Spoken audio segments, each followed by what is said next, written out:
نحمده ونصلي على رسوله الكريم اما بعد اعوذ بالله من الشيطان الرجيم بسم الله الرحمن الرحيم ان الصلاة تنهى عن الفحشاء والمنكر سبحان ربك رب العزة عما يصفون وسلام على المرسلين والحمد لله رب العالمين اللهم صل على سيدنا محمد وعلى آل سيدنا محمد وبارك وسلم اللهم صل على سيدنا محمد وعلى آل سيدنا محمد وبارك وسلم اللهم صل على سيدنا محمد وعلى آل سيدنا محمد وبارك وسلم۔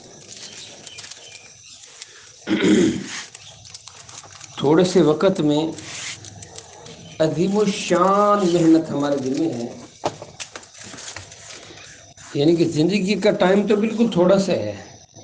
پچھلی امتوں کے جو ٹائم تھے وہ سینکڑوں سال ہوتے تھے اور ہزاروں میں ہوتے تھے، اور ہمارے پاس کل ہم ٹائم ہی 50 60 70 80 پر بھی کم لوگ جاتے ہیں۔ کوئی ہو آپ کو ملے گا، 100 میں سے کوئی 1 2 ملیں گے جو 100 کراس کر گئے ہیں۔ تو اب تھوڑا سا ٹائم ہے، اس تھوڑے سے ٹائم میں ہمارے پاس 3 نشستیں ہیں: بچپن، جوانی، بڑھاپا۔ وہ مالک کی مرضی ہے، بچپن میں لے لے، سانس اندر آئے ماں کے پیٹ میں یا سانس باہر آئے، بچپن ہے، کھیل رہا ہے، لڑکپن ہے، ذرا گھوم رہا ہے، پڑھ رہا ہے، عین جوانی کے وقت آ کے یہ بڑھاپا۔ اور اس میں ہم کرتے کیا ہے؟ 3 کام۔ بچپن ہے تو جوانی کی تیاری، اور جوانی ہے تو شادی کی تیاری، شادی ہے تو بچوں کے اپنا کاروبار اور بچے ہو جائیں، اور اس کے بعد اگلی بات کیا ہوتی ہے کہ بس اب بچے بڑے ہو گئے ہیں، ان کی شادیوں کی باری۔ یعنی ساری زندگی ہم سیٹ اپ بناتے رہتے ہیں، اپنی جنت سجاتے رہتے ہیں، ایسا میرا گھر، ایسے میرے بچے، ایسے میرا خاندان، ایسے میرا سٹیٹس۔ اگر پورے معاشرے کے اندر، اگر کسی گھر کے اندر اچھا کھایا جا رہا ہے تو میں اگر ریڑھی چلانے والا ہوں، اگر میں لوگوں کے گھر میں برتن دھو کے گزارا کرنے والی ہوں، تو میرا جی یہ ہوتا ہے کہ اس سیٹھ کی طرح میرے بچے پلے۔ تو اس کام میں مگن ہوتے ہیں، لیکن ہماری واپسی قریب ہو چکی ہے یہ پتہ نہیں ہے۔ یعنی اگر ہمارا بچپن زندگی کا وقت شروع ہو گیا ہے، پہلے دن بچہ پیدا ہوا ہے تو اب 1 دن اور بڑھ گیا، تو میں کیا سمجھوں کہ میرے بچے کا عمر 1 دن بڑھ گئی ہے۔ اب ماشاءاللہ میرے بچہ 1 سال کا ہو گیا، ماشاءاللہ میرے بچہ 2 سال کا ہو گیا۔ وہ بچہ کہتا ہے میں 10 سال کا ہوں، اب میں 12 کا ہو رہا ہوں، اب میں 15 کا ہو رہا ہوں، اب میں جوان ہو چکا ہوں، تو میں بڑا ہو رہا ہوں۔ نہیں نہیں نہیں نہیں نہیں، غور سے بات سمجھ لیں کہ جو پہلا دن بڑا تھا قبر کے نزدیک ہو گئے۔ تو اللہ پاک فرماتے ہیں کہ اے میرے بندو، تم میرے ساتھ دوستی کرو، دوستی کرو۔ یا ایھا الانسان ما غرک بربک الکریم، اپنے کریم رب سے تمہیں کس چیز نے غفلت میں ڈال دیا؟ اور فرماتے ہیں کہ تم نماز کی عادت بناؤ۔ نماز میں سن رہا تھا بڑی پیاری سی بات، امام غالب احمد بن حنبل رحمۃ اللہ کے بارے میں فرماتے ہیں کہ ہم قافلے میں تھے اور قافلے کو ڈاکوؤں نے لوٹ لیا، گھیرا تنگ کر لیا۔ تو کچھ میں نے دیکھا کیا کہ ایک ڈاکوؤں کا جو سردار ہے وہ نماز پڑھ رہا ہے۔ میں نے پوچھا ادھر سے ڈکیتی کرتے ہو، ادھر سے نماز پڑھتے ہو؟ اس نے کہا کہ یہ ایک واپسی کا راستہ میں نے رکھا اپنے پاس، اپنا واپسی کا راستہ میں نے رکھا ہوا ہے کہ سارے راستے واپسی کے بند نہ کروں میں۔ تو فرماتے ہیں کہ کچھ عرصے کے بعد میں گیا حج کے لیے، تو میں کیا دیکھتا ہوں کہ وہی جو ڈکیتی کرنے والا شخص حرم کعبہ کے غلاف پکڑ کے زار و قطار ہو رہا ہے۔ تو میں فوراً سمجھ گیا کہ اس نے جو واپسی کا ایک راستہ رکھا ہوا تھا اس راستے نے اس کو بلا لیا ہے۔ تو ہماری زندگی کے اندر زبان درازی ہے، آنکھ کا میلا کرنا ہے، زبان سے کسی کی عزت کو تار تار کرنا ہے، ہمارے پاس جسم کے اندر اور کتنے نقصان دینے والی چیزیں ہیں، معاشرے میں اور کتنی خراب کرنے والی چیزیں ہیں، لیکن ہم اگر اپنا واپسی کا راستہ یعنی اپنی نماز نہیں چھوڑتے، ہم نماز کو نہیں چھوڑتے، باقاعدگی سے استعمال کرتے ہیں. یعنی کہ حضرت پیر ذوالفقار صاحب فرماتے ہیں کہ ایک شخص ہمارے ہاں عجیب ماجرا تھا کہ جوانی کے عالم میں یتیم ہو گیا، مال کا، باپ کا مال اس نے یوں اڑا دیا، صحبت خراب ہونے کی وجہ سے وہ نشے میں چلا گیا، وہ نشے میں لگ گیا. لیکن ایک کام تھا، یعنی واپسی کی تیاری کیسے ہوتی تھی کہ جیسے رمضان کا چاند نظر آتا اس کو ہر بات بھول جاتی، بڑے خشوع خضوع کے ساتھ اعمال، 5 وقت کی نماز، تراویح، تلاوت، روزے، بالکل پورے مہینے میں کوئی اس کو نہیں یاد کرتا. سلیم شرابی کے نام سے اس کو پکارا جاتا تھا محلے میں، لیکن اس رمضان کے مہینے میں کوئی یہ نہیں محسوس کر سکتا تھا کہ یہ وہی شرابی ہے، یہ وہی لفنگے کام کرنے والا ہے. تو ایک مہینہ وہ ایسا مناتا کہ اللہ پاک نے اس کو موت بھی کلمے والی عطا فرما دی. تو کچھ چیزیں کہ ہم کر رہے ہیں، کوشش کرتے ہیں، لیکن کنٹرول سے کام باہر ہوتا ہے. تو اللہ کے پاس تو کنٹرول ہے، ہم اس سے رابطہ نہ چھوڑیں، ہم اس سے رابطہ نہ چھوڑیں. یعنی اس کی میں چھوٹی سی مثال دے دیتا ہوں کہ ایک عورت یا مرد کسی کے گھر کام کرنے والے، تو گھر ذرا دور ہے، تو کبھی موسم خراب ہو گیا ہے، کبھی بارش آ گئی ہے، کبھی کوئی طبیعت کا مسئلہ بن گیا ہے، لیکن جیسے بہتری نظر آتی ہے فی الفور حاضری. مہینے کے بعد جب باری آتی ہے تو کوئی بات ہو تو یہ گنتی کی جاتی ہے کہ یہ جیسے کیسے حاضری تو دیتا رہے بندہ. یہ عورت گھر کے کاموں میں تو بھاگتی رہی ہے، کبھی صبح پہنچی، کبھی لیٹ پہنچی، کبھی جلدی پہنچ جاتی تھی. اس کا کیا مطلب ہے کہ ہم اپنا عمل نہ چھوڑیں، عمل نہ چھوڑیں اور اللہ سے مستقل مانگتے رہیں، مستقل مانگتے رہیں. اگر اللہ کو کاش ہمارا عمل پسند آ گیا، ہمارا عمل پسند آ گیا تو اللہ پاک 4 چاند لگا دیں گے، ہمارا معاملہ آسان ہو جائے گا. کیونکہ مسئلہ یہ ہے ہم نے پیچھے جانا ہے. یعنی کہ اگر سفر پر جاتے ہیں تو سفر کی کیا دعا ہے؟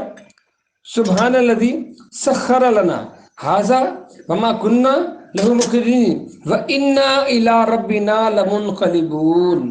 پاک ہے وہ ذات جس نے ہمارے لیے اس سفر کو، اس سواری کو مسخر کیا. ٹھیک ہے نا، ہم اس پر قابو نہیں پانے والے تھے. یعنی کہ پہلے زمانے میں اگر گھوڑا ہے، گدھا ہے، خچر ہے، اونٹ ہے، ہمارے جب بے لگام ہو جاتے ہیں اس کو کون پکڑے؟ ہمارے اسی روڈ کے اوپر ایک اونٹ کے اوپر وہ چارہ آتا تھا، تو وہ خود مالک اونٹ کے قریب گیا تو اونٹ نے منہ ایسا کھولا کہ اس کا پورا بازو کھا گیا. لوگوں نے 20 چھوٹے مارے، وہ ہلا ہی نہیں. جب اس نے بازو چھوڑا تو جیسے بالکل ایک چیز کو چبا کے پھینک دیتے نا، بالکل چورا چور کر کے اس کے بازو کو پھینک دیا. تو ہم اس پر قابو نہیں پا سکتے، ہم اپنی مرضی سے نہیں چلاتے. اللہ فضل فرماتے ہیں، اس سواری کے دل میں ڈالتے ہیں، وہ ہماری فرما برداری کرتی ہے. پہلے گھوڑا ہے، اونٹ ہے، خچر. آپ نے دیکھا ہوگا کہ جب وہ تانگے کی سواری ہمارے لیے عام تھی تو تانگے پر سواریاں بیٹھی ہوئی ہیں. اگر گھوڑے کا ذرا نظام بدل گیا تو اس نے فوراً چھلانگیں لگائیں، اس کو نہیں پرواہ، اس کو پتہ ہی نہیں کہ پیچھے کتنے لوگ بیٹھے ہوئے، کئیوں کے نقصان ہوتا ہے. دیکھیے، تو ہم اس پر قابو نہیں پاتے. اگلے زمانے آج کا جو آ گیا، ہمارے پاس کار ہے، موٹر سائیکل ہے، جہاز ہے، کوئی بھی چیز ہے، مرضی سے نہیں کر سکتے. اگر جہاز اڑتے ہوئے نیچے گرتا ہے تو وہ کتنوں کی جانیں لے جاتا ہے، پتہ ہی کوئی نہیں، کوئی جسم کا ٹکڑا کہاں گرا، کوئی کہاں گرا، کوئی کہاں گرا. وہ شاعر کہتا نا، میں کٹوں کچھ صدا سے کہ میرا ہر عضو بکھر جائے، نہ کفن کوئی دے، نہ جنازہ کوئی پڑھائے. تو ایسے بھی ہم نے دیکھے. آپ نے کئی شانے سنے ہوں گے کہ جہاز جاتے ہوئے اس کا انجن خراب ہو گیا اور وہیں سے جا گرا. تو اس کے کوئی اگر سمندر میں گر گیا پتہ نہیں ہے. کار چلتی ہوئی اس کی بریک فیل ہو جائے، وہ فارغ ہے. موٹر سائیکل، یعنی کتنے ہم معاملات دیکھتے ہیں. تو اس دعا کے اندر اس کا استظہار ہے کہ ہم اس پر قابو نہیں پانے والے. اللہ آپ نے فضل فرمایا، آپ کی ذات پاکیزہ ہے، آپ نے ہمارے لیے آسان کر دیا. اب اس میں اگلی جو میسج ہے اللہ پاک میں یاد کروا رہے ہیں، اور اس کا اظہار کروا رہے ہیں، کہتے ہیں کہ جو دعا یہ پڑھے گا وہ محفوظ رہے گا۔ لفظ کیا ہے کہ اللہ تو پاک ہے، تو نے ہمارے لیے اس کو مسخر کیا، آسان کیا، ہم اس پر قابو نہیں پا سکتے۔ بے شک ہم نے واپس لوٹ کر جانا ہے۔ کہاں جانا ہے؟ یعنی ایک سفر پر جانا ہے، گھر جانا ہے، واقعتاً گھر جانا ہے، لیکن کون سا گھر جانا ہے؟ ہمارا گھر لدن شاہ میں نہیں ہے، دب سڑی میں نہیں ہے، ہمارا گھر جنت میں ہے۔ ہمارے ماں باپ کو کہاں سے نکالا گیا تھا؟ جنت سے نکالا گیا تھا۔ ہمارا گھر وہی ہے، 7 آسمان کے اوپر عرش کے نیچے، وہ ہمارے رہنے کی جگہ ہے، وہ ہمیشہ ہمیشہ کا گھر ہے۔ تو اس لیے میری بہنوں اس کی تیاری کرنی ہے۔ اس کی تیاری کیسے کرنی ہے؟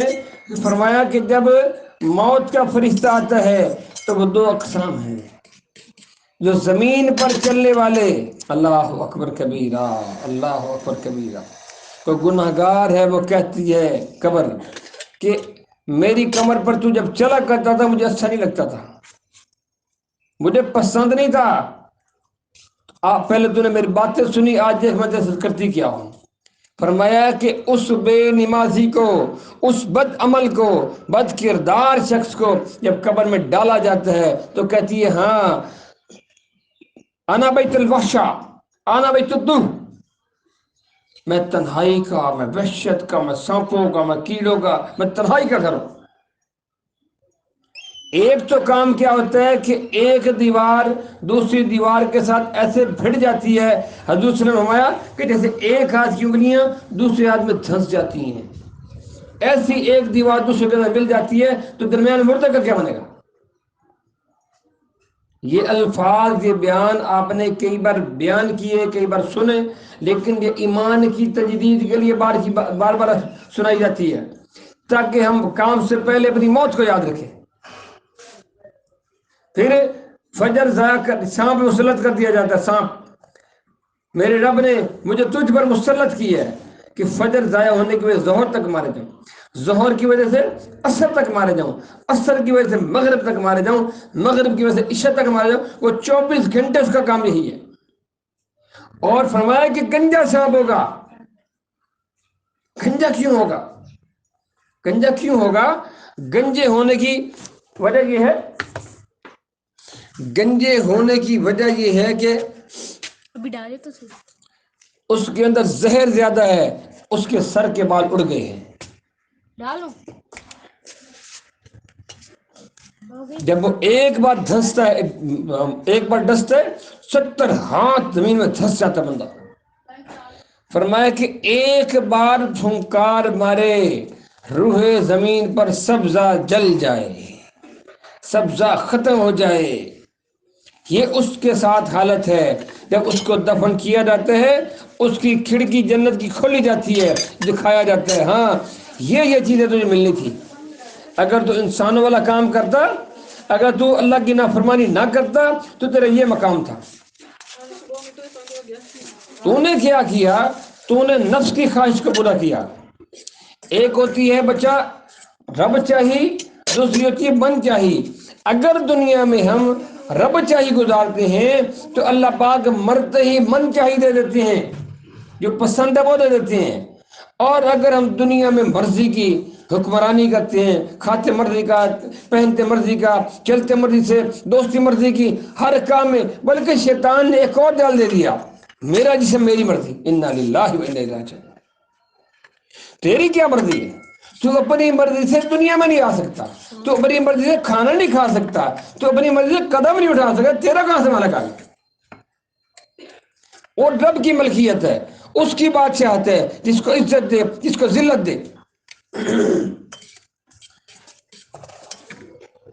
دنیا کسی کو کامیاب کرنا چاہے لیکن اللہ نہ چاہے وہ کچھ نہیں کر سکتے، یہ دنیا والے کچھ نہیں کر سکتے۔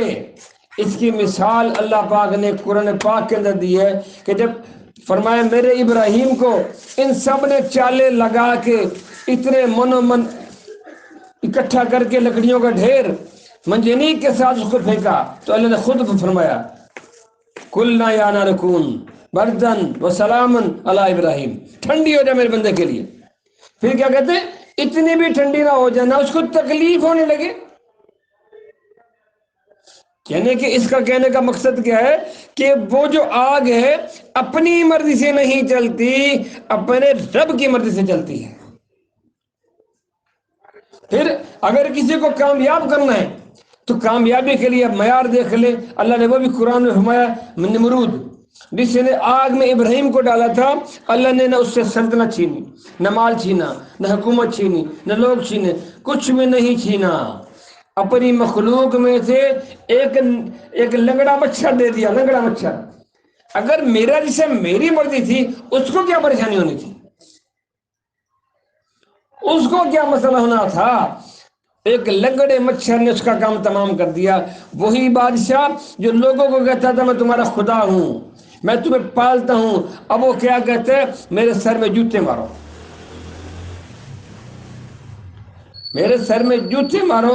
جب جوتے مارنے کے ساتھ وہ ذرا اس پنکھڑی روک کے بیٹھ جاتا ہے، پھر ذرا سکون آتا ہے اس کو، پھر وہ ہلنا شروع کر دیتا ہے. تو کہاں سے جسم میری مرضی آ گئی؟ فرمایا اس کو عجیب قسم کے عذاب دیے جائیں گے، عجیب عذاب. ایک فرض نماز ضائع کرنے کی وجہ سے 2 حقب جہنم میں جلے گا، 2 حقب. تو یہ بات کل میں اتوار کو بھی تھوڑی سی عرض کی تھی، اس پر ذرا غور کریں، ہم سب مل کر غور کریں کہ گھر کے خانقاہی کام میں عورتیں جان مار دیتی ہیں اپنی. صبح آنکھ کھلتی ہے تو سوچ شروع ہوتی ہے کہ بچے میرے سو رہے ہیں، سردی کا موسم ہے، وہ وضو کیسے کریں گے، وہ سکول کیسے جائیں گے. وہ صبح ہی اٹھتے اپنی نماز سے پہلے پانی گرم کا انتظام کرتی ہے. اگر گیس مل گئی تو بہت اچھا، نہیں تو آگ جلاتی ہے، پانی گرم کرتی ہے، میاں کو اٹھاتی ہے، بچوں کو اٹھاتی ہے، ان کی خدمت میں لگ جاتی ہے. اپنی نماز پڑھی، کچھ تلاوت وغیرہ چھوٹا موٹا عمل کیا تو پھر فوراً تیاری، اس کی کپڑے استری کرو، ان کے ناشتے بناؤ، پھر ان بچوں کا نخرے سہو، جی ان بچوں کے نخرے سہو. کتنے کاموں میں لگ جاتی ہے بیچاری.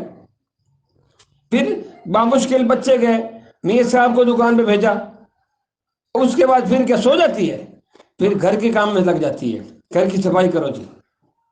ایسے میرا گھر چمکنا چاہیے جیسے شیشہ ہوتا ہے. پھر سبزی لے آؤ جی، اس کو کاٹو جی. کوئی بلا لیتی بہن طرح میری بات سنا، ارے بھائی میرے پاس ٹائم نہیں ہے، میرے بچوں کا ٹائم ہونے والا ہے. بچے تو چلو آج اتوار ہے، چھٹی ہے، میرے میاں صاحب نے دکان سے آنا ہے، روٹی کھانی ہے، یا روٹی میں نے دکان پر بھیجنی ہے، تو لگی ہوئی ہے بیچاری. اب وہ ختم نہیں ہوئے تو برتن دھونے ہیں، گھر کے اور کتنے کام کاج. اگر دکھ تکلیف میں بیچاری وہ چھوڑ دیتی ہے، لیکن ایک بہت بڑا نقصان کرتی ہے. وہ کیا کرتی ہے کہ نماز میں سستی کر دیتی ہے. یہ ساری کی ساری چیزیں، یہ ساری کی ساری چیزیں موتی تھے اس عورت نے اکٹھے کیے، تسبیح کے موتی اکٹھے کر لیے. اس کے اندر جو دھاگا تھا نا، جو اس کی ریڑھ کی ہڈی تھی، وہ اس کا اپنا ذاتی عمل تھا، اس کی نماز تھی، جو وہ سارے کا سارے ان موتیوں کو اکٹھا کر کے پوری تسبیح بنا دیتی ہے. تو اسی لیے اس تسبیح کے دانوں کو اکٹھا کرو. اگر عمل کرے اس کے ساتھ پھر کیا ہوتا ہے، خامد کی غیبت، اپنا جٹھانی کی غیبت، دیورانی کی غیبت، نند کی غیبت، ساس کی غیبت. وہ ہم اپنے آپ کو برا کر رہے ہیں. الغیبت اشد من الزنا، زنا سے برا ظلم فرمایا. اس لیے ان چیزوں کو محفوظ کریں. ہاں، کس کو تکلیف نہیں ہے، کس کے ساتھ دکھ نہیں ہے، کس کے ساتھ پریشانی نہیں ہے، کس کے ساتھ حسد نہیں ہے. ایک بات یاد رکھیں، موٹی سی بات میں حدیث کے حوالے سے سمجھاتا ہوں. وہ یہ ہے، فرمایا کہ ایک شخص آیا رسول اللہ صلی اللہ علیہ وسلم کے پاس اور حضور کا رنگ پیلا دیکھا. سنا ایسے کیوں؟ فرمایا بھوک ہے. اچھا. تو وہ دوڑ کر گیا، کسی یہودی کی مزدوری کی، جو مزدوری سے کچھ پیسے مل گئے تو حضور صلی اللہ علیہ وسلم کے لیے کھانے کا ساز و سامان لے کر آ گئے.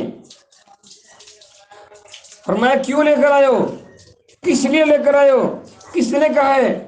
عرض کی یا رسول اللہ مجھے آپ کا یہ بھوکا پن پسند نہیں آیا، برداشت نہیں ہوا، واللہ آپ کی محبت میں یہودی کے گھر گیا تھا مزدوری کے لیے، 3 بار فرمایا کس لیے کیا؟ میرے لیے، کوئی اور غرض؟ میرے لیے۔ فرمایا اب تو تیار ہو جا تکلیف اٹھانے کے لیے، اب تیار ہو جا مصیبتیں اٹھانے کے لیے، تیرے اوپر مصیبتیں ایسے آئیں گی کہ جیسے پہاڑ سے نیچے ڈھلوان کی طرف پانی آتا ہے۔ ایک بزرگ کہتے ہیں کہ ایسے تکلیف آئے گی کہ جیسے تسبیح ٹوٹی اور دانے کے اوپر دانا گرا۔ بات سمجھ آئی؟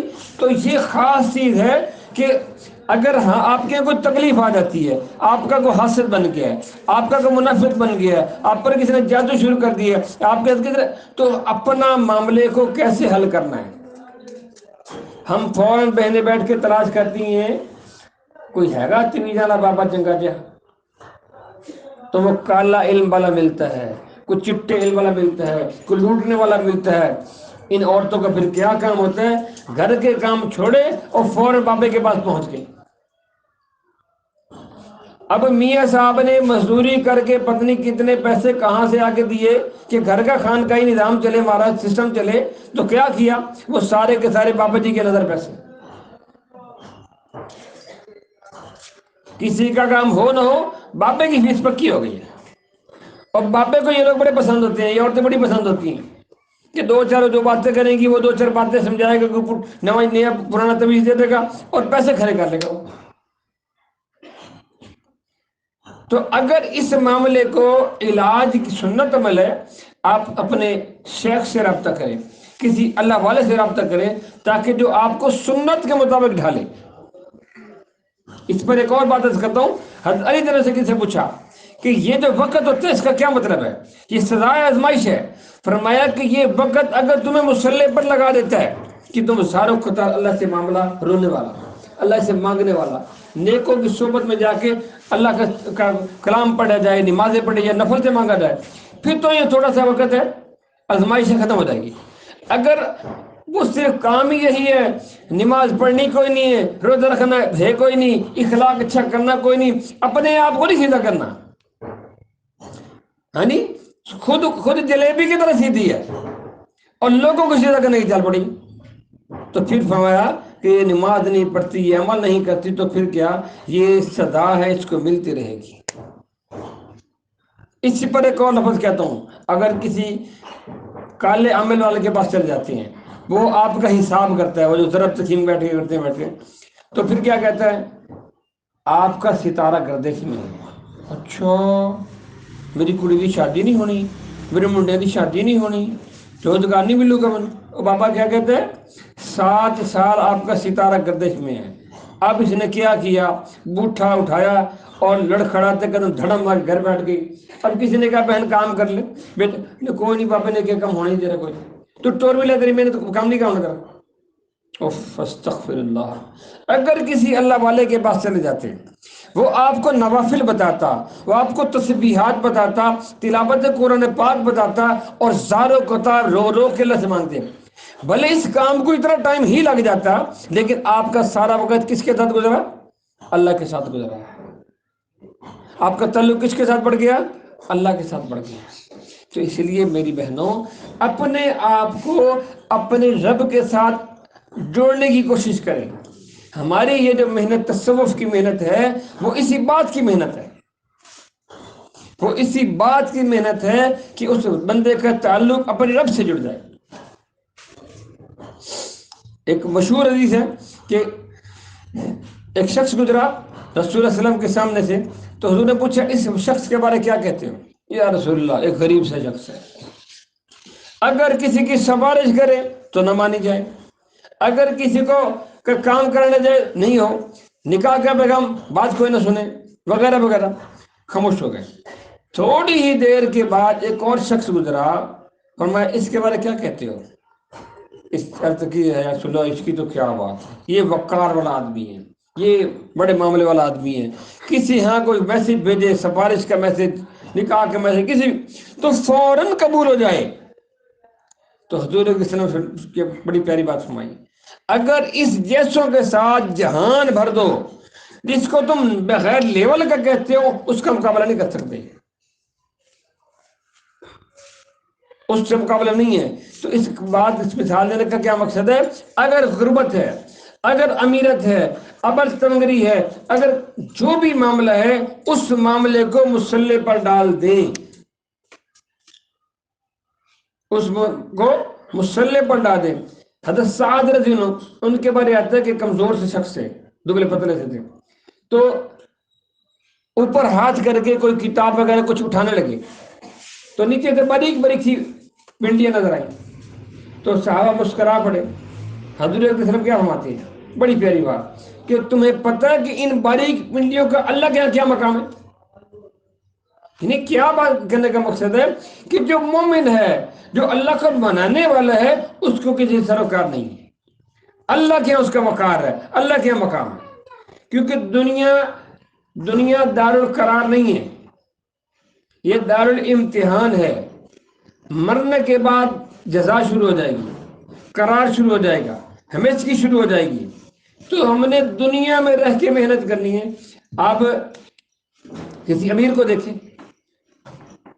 اس کے ہاں کسی قسم کی کمزوری نہیں ہے، بڑی زبردست کوٹھی بنائی ہوئی ہے، نوکر چاکر کام کر رہے ہیں. لیکن اب وہ کیا کہتے ہیں؟ بھائی سارے مہمان گھر میں آ گئے ہیں، تو جو ہماری اماں جان ہے وہ کون نہیں ہمارا کھانا کھا رہی؟ نہیں جی وہ تو شکر ہو گئی ہے، مجھے تکلیف میں رہتی ہوں جی، میں نہیں کھا سکتی، میں میٹھا نہیں کھاؤں گی، میں چاول بھی نہیں کھاؤں گی، مجھے ڈاکٹر روٹی بھی روک دی ہے. تو وہ کہاں رہی اس کی بادشاہت؟ وہ کیسی بادشاہت ہے؟ اسی کے برس سے قریب گھر دیکھیں، ان کے یہاں کوئی مہمان آ جاتا ہے، اس نے جو بھی حسب توفیق کھانا بنایا ہے تو مسکرا رہی ہے، سب کھا رہے بیٹھے. 4 مہمان ہیں، 5واں گھر کی عورت ہے، تو سب نے روٹیاں پکڑی ہوئی ہیں اور جناب دم دم کھایا جا رہا ہے، پلیٹیں پکڑی ہوئی ہیں، چاول اور کھیر، ٹھیک ہے نا. تو بات سمجھنے کا مقصد یہ ہے کہ کوئی امیر بھی ہے تو اس کے پاس تکلیف ہے، غریب ہے اس کے پاس بھی مسئلہ ہے، کیونکہ یہ قرار نہیں ہے. قرار تو آگے ملے گا. یقین کرو میری بہنوں، سبحان اللہ، جنت میں جو چاہیں گے مل جائے گا. ہمارے ساتھ بڑی پیاری بات فرماتے ہیں کہ یہاں کی جو عورتیں میک اپ کرواتی ہیں تو وہ اپنا چہرے پر ڈسٹمپر کراتے کراتے اس کا بلڈ پریشر ہائی ہو جاتا ہے، چہرہ زرد ہو جاتا ہے، چہرہ اجھڑ جاتا ہے، کتنے نقصانات ہوتے ہیں. لیکن سبحان اللہ، جنت میں ایک بازار حسن ہوگا، بازار حسن ہوگا. سبحان اللہ، صرف اشارہ کہ میرا چہرہ ایسا بن جائے فوراً ہو جائے گا، لیکن اس چہرے کے ساتھ بلڈ پریشر ہائی نہیں ہوگا. اس حسن کے بعد وہ حسن خراب نہیں ہوگا. اب تو وہ ساری رات وہ محنت کر کر کر کر کر کے وہ تھوڑا سا پانی لگا، تھوڑا سا آگے پیچھے گئے تو میلا ہو گیا. آج بہترین کھانا کھایا جائے، سب سے اعلیٰ کھانا کھایا جائے، آخر وہ پخانا بن کے ضائع ہو جاتا ہے. لیکن وہ جو کھانا ہوگا کھاتے رہو کھاتے رہو کھاتے رہو. آپ نے فروٹس کھائے ہیں، آپ نے اپنا پرندے کھائے ہیں، آپ نے جانور کھائے ہیں، سب کچھ کھانے کے بعد کیا ہوگا کہ پخانا آئے گا، ولیٹین نہیں ہوگی، ایک ڈکار آئے گا بہترین تھا خوشبودار قسم کا. سارا کھانا ہضم پھر شروع کر دو. آج ہم گھروں میں رہتے ہیں، اگر کوئی بنگلے میں بھی رہتا ہے اس پر خوش نہیں ہے، کیونکہ اس کا کسی اور کا بنگلہ نظر آ رہا ہے، وہ بڑا اعلیٰ ہے. کوئی چھوٹا گھر میں رہتا ہے اس کو خوش نہیں ہے، اس کو بڑا گھر نظر آ رہا ہے. کسی کے پاس چھوٹی سواری سائیکل ہے، وہ موٹر سائیکل کہتا ہے وہ تو کامیاب ہو جاتا. جب موٹر سائیکل ہے وہ کہتا ہے کار ہوتی کامیاب ہوتا، کار والا کہتا ہے پجیر ہوتے کامیاب، پجیر والا کہتا ہے جہاز ہوتا. تو بھائی یہاں تو خوش نہیں کوئی بھی کہیں بیٹھا ہوا. لیکن جنت میں اللہ پاک جل جلالہ جو مقام عطا کریں گے اس پر سب خوش ہوں گے. یعنی کہ اس کا درجہ یوں سمجھ لیں کہ جنت میں ایک شخص بیٹھا ہے اور اس کی جنت یکدم معطر خوشبو سے ہو جائے گی. کوئی پوچھے، وہ پوچھے گا اپنے خدام سے یہ خوشبو کہاں سے آئی؟ تو فرمایا جائے گا کہ آپ سے اوپر والا جو جنتی ہے وہ سو رہا ہے، اس نے کروٹ بدلی ہے، اس کے کروٹ بدلنے سے نیچے والے کی جنت خوشبو سے مہک جائے گی. پوچھے گا اس کا عمل کیا ہے؟ فرمایا زندگی میں اس نے آپ سے ایک بار زیادہ سبحان اللہ پڑھا تھا.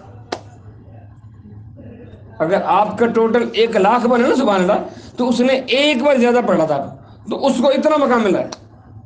تو وہاں کوئی بھی بندہ ناراض نہیں ہوگا، پریشان نہیں ہوگا، کسی کو دیکھ کے حسد نہیں کرے گا۔